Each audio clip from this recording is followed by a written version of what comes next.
time, we track the troubled past of a celebrity jailbird and the tough start to a classic career.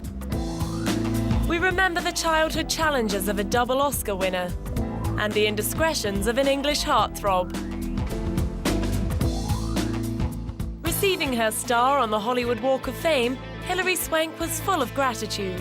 And I wouldn't be standing here right now if it weren't for many, many people who believed in me. And I can't tell you how emotional that makes me feel, because I think that that's the most important gift you can give anybody. And that starts with my mom, who said to me, "You can do anything you want in life, Hilary. It's not gonna be easy, you're gonna have to work really hard, but I'm here for you, and I wanna see you have your dreams realized."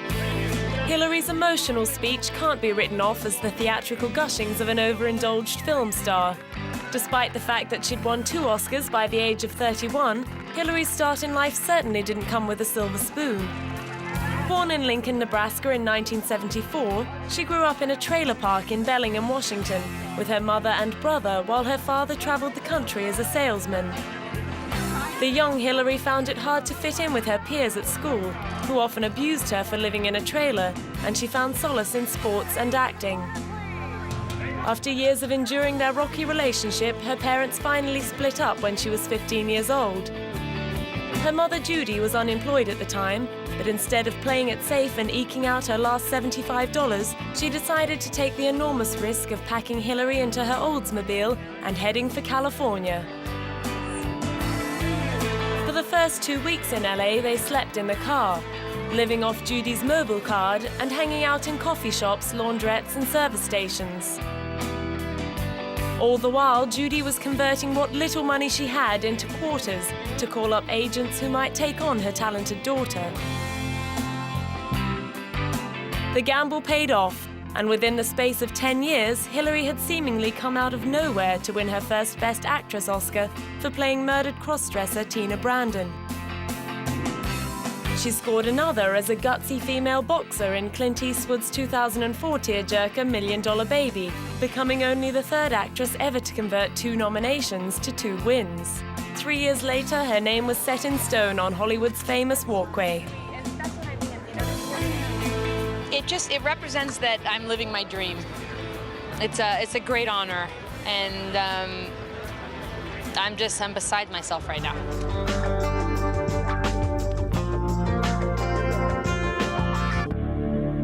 Watercolor kid for a lot of my paintings. That's why they're very bright.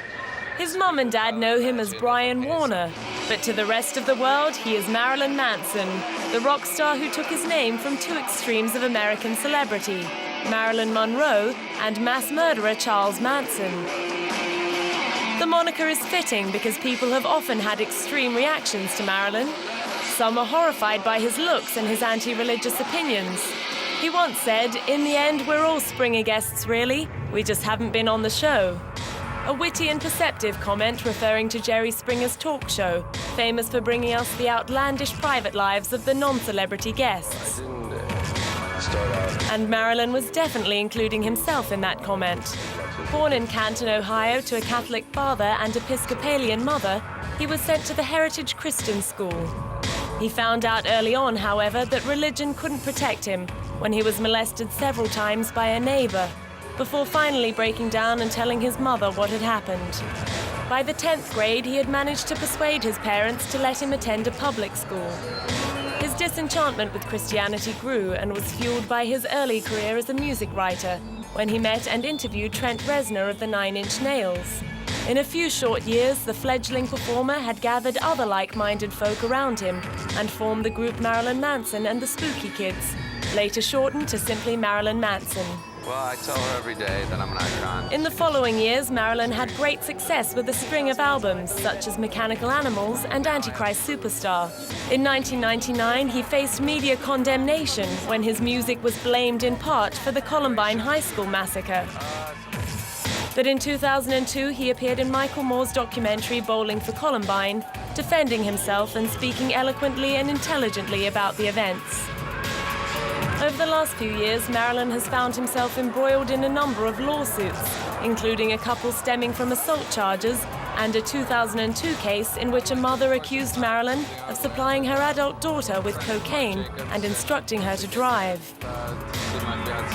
And in 2007, his wife, burlesque queen Dita Von Teese, filed for divorce, ending their 7-year relationship due to irreconcilable differences, and Marilyn's affair with the young starlet Evan Rachel Wood.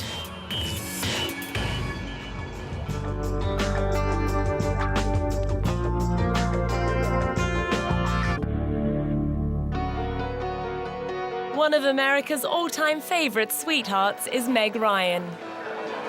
Since her first film appearance as Candice Bergen's daughter in 1981's Rich and Famous, she has appeared in a string of successful romantic comedies. When Harry Met Sally, Sleepless in Seattle, You've Got Mail, Kate and Leopold, French Kiss, and IQ all showcased her cute blonde features and bubbly personality. But she has also tried many times to break away from that image and show other sides of herself. She was surprisingly effective as the alcoholic in When a Man Loves a Woman, and also impressive in the Gulf War movie Courage Under Fire. But none of these films received the acclaim or box office business that her romantic comedies did. Her most controversial role to date was in Jane Campion's In the Cut, which couldn't have been further removed from her trademark girlish giggles. The dark and downbeat thriller about a serial killer featured Meg in a full frontal nude love scene, but she was unmoved by the media's negative reaction. I don't read any of it, so I don't know. I just think it's a beautiful movie, and Jane's just made a sort of erotic fairy tale, you know, and I'm really, really proud of it. Her most publicly uncomfortable experience with the film was when she was interviewed for British television by the veteran broadcaster Michael Parkinson. He later castigated her for being rude to his other guests. But in truth, his dislike of the film and disapproval of Meg's part in it was clearly evident in the way he addressed her, and it's easy to understand why Meg became sullen and monosyllabic. The fallout, though, had a lasting effect. Meg has also had personal problems to contend with, not the least of which was a bitter falling out with her mother over the alleged drug use of her then-fiancé Dennis Quaid. The marriage to Quaid lasted for 10 years, ending in 2001 amid rumors of Quaid's habitual infidelity. Meg has also made a habit of falling for other actors over the years, forming relationships with the likes of Anthony Edwards, Russell Crowe, John Cusack, and Matt Dillon. Her latest projects are a return to the romantic comedy genre, with My Mum's New Boyfriend, filmed in 2006, and a remake of the classic Hollywood caustic comedy, The Women.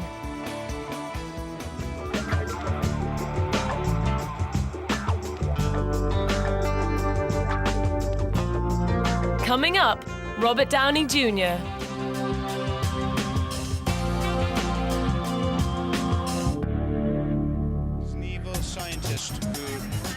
For the first few years of his Hollywood career, Robert Downey Jr. managed to cover up his addictions to various drugs and alcohol, turning in rave-reviewed performances in films like Air America and Less Than Zero, and winning a BAFTA for his portrayal of Charlie Chaplin in 1992. But to those close to him, Robert was always a time bomb waiting to go off. He was born in New York in 1965 to performing parents, and made his film debut as a puppy in his father's 1970 film Pound. As a teenager, he landed small roles in films like Baby It's You and Tough Turf. On the set of Firstborn in 1994, he met and fell in love with a 19-year-old Sarah Jessica Parker. In later interviews, Sarah revealed that fairly early on in their relationship, Robert had confessed he had a drug problem. His first drugs were allegedly handed to him at the age of 8 by his own father. During their 7-year live-in relationship, Robert's drug use spiraled out of control, and he made his first trip to rehab in 1987. Sarah did her best to tape up the lover she refers to as a leaky pipe, keeping him in good enough shape to turn up for work. But she eventually gave up and moved out in 1991. Robert managed to hold it together for another 6 years, during which he turned in some of his most acclaimed performances. As well as Chaplin, there was Oliver Stone's Natural Born Killers, Robert Altman's Shortcuts, and a big-screen adaptation of Shakespeare's Richard III.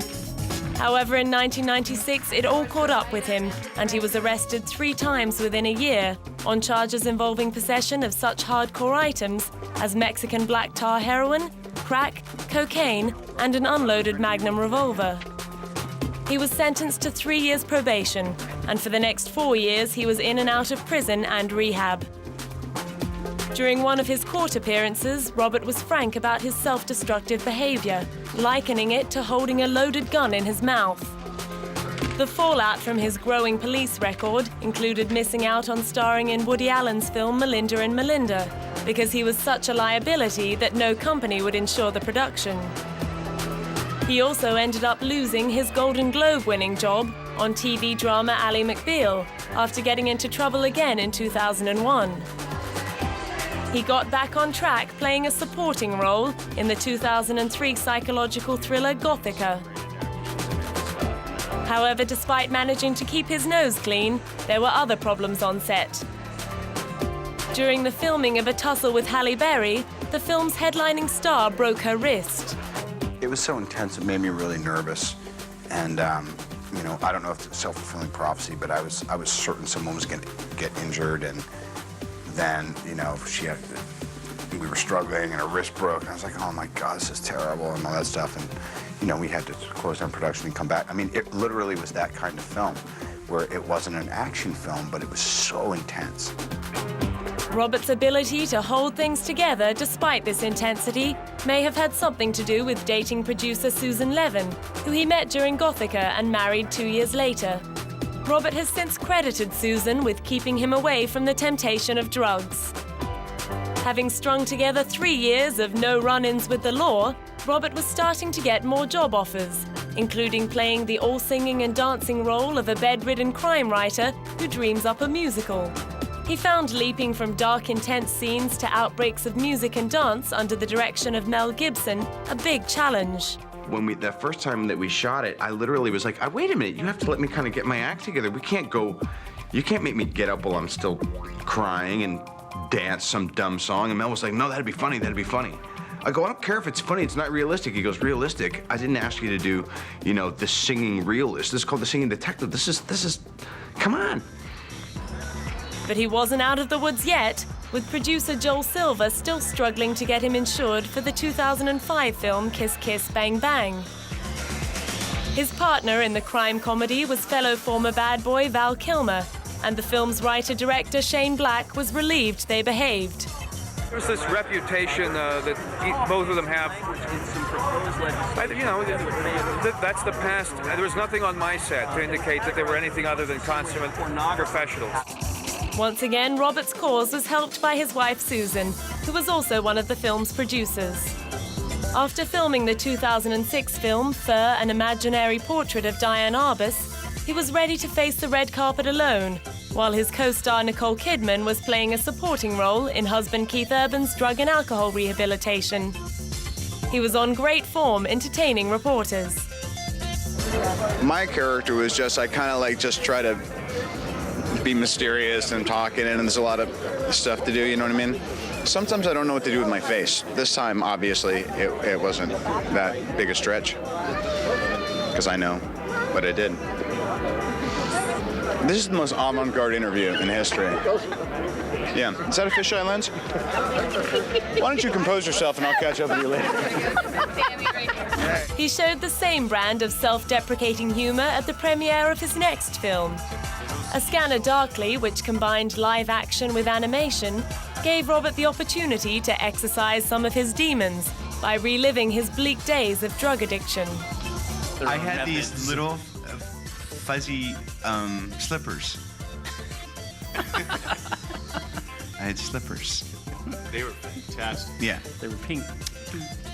Because I've seen a couple tweakers in my life, and oftentimes, as long as you're not going to be leaving the house for 2 weeks, you might as well put on some slippers. So that really helped me dig into my character, aside from the 25 years of drug research I've been doing previous. Life research, Robert. I stand correct.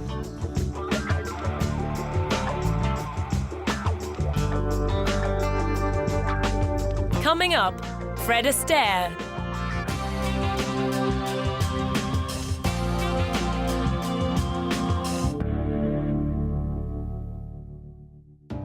When Fred Astaire danced, the world stood still. Born Frederick Austerlitz in 1899, the elegant performer was already a famous Broadway star before finally lighting up the screen in the early 30s.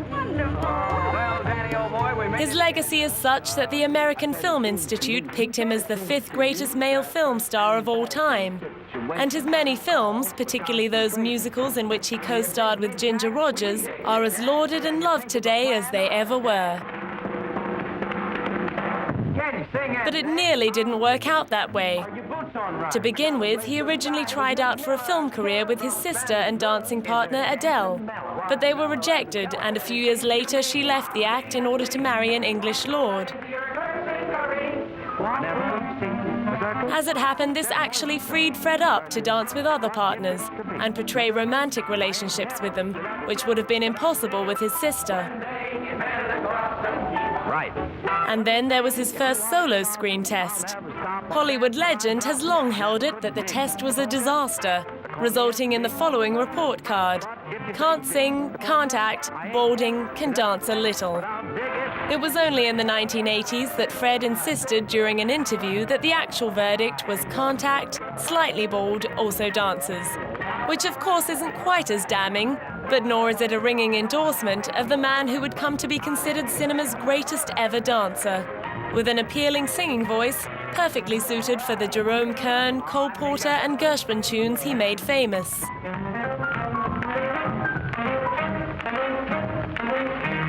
On screen, Fred was all about ease, grace and precision. But to create such visual perfection, he had to rehearse tirelessly and insist on take after take. Fred also demanded the same flawlessness from his dancing partners, and there are stories of Ginger Rogers dancing with her shoes squelching with blood after arduous hours of rehearsals. But when the results were such cinematic treasures as Top Hat, Shall We Dance and Carefree, all the pain and pressure off camera was always worth it. In private, Fred was known to be a humble figure, a family man devoted to his wife Phyllis. They married in 1933 and were together until her death from lung cancer in 1954. Fred was devastated, but in 1980, at the age of 81, he married again, taking jockey Robin Smith, 45 years his junior, as his bride. He died of pneumonia in 1987.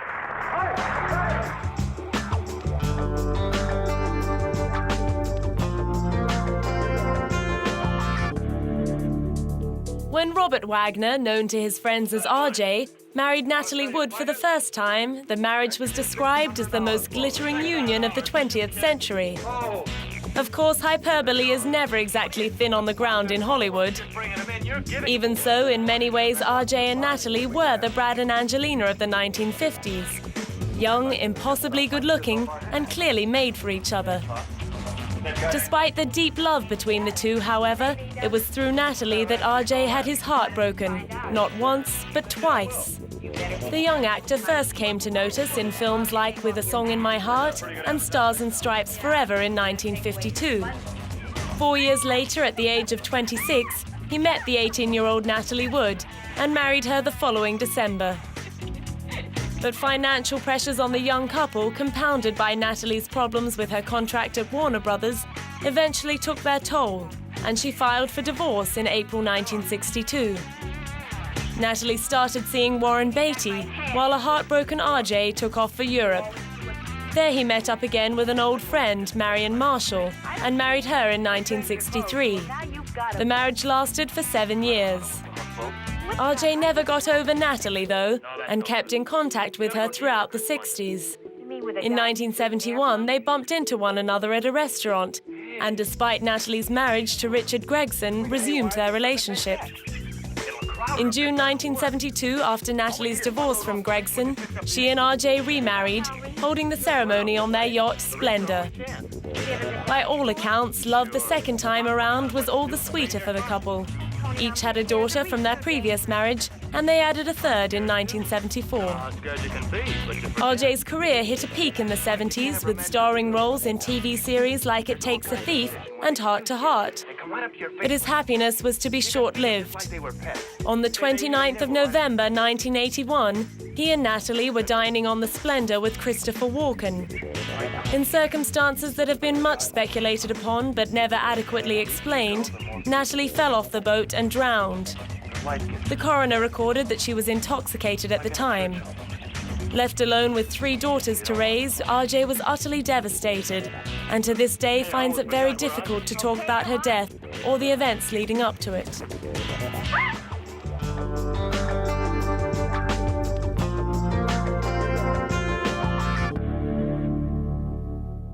Since cavorting around the beaches of Italy in a suntan and swimming trunks, the talented Mr. Ripley star Jude Law has never been far from top of the list of the world's sexiest male stars.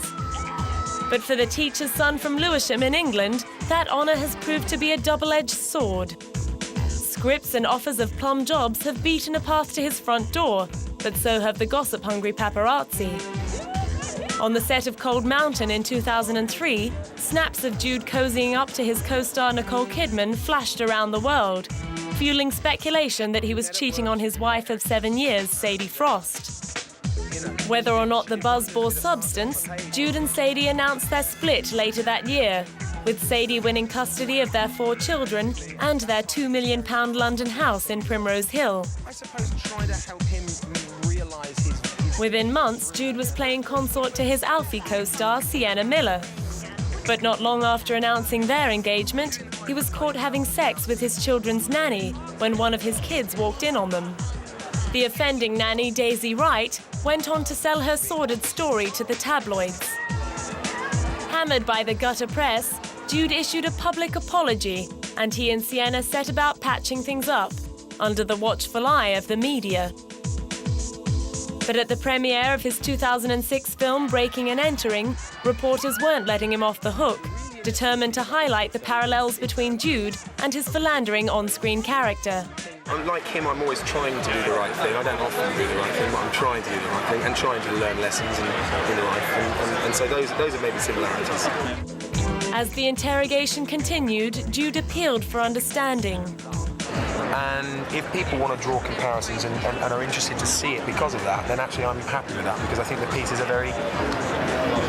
It stands up in itself in that it doesn't judge him. It doesn't say he's a bad man. It's basically saying, look, we all mess up. We're all capable of messing up. And let's learn and move on and forgive. A month later, Jude and Sienna both moved on.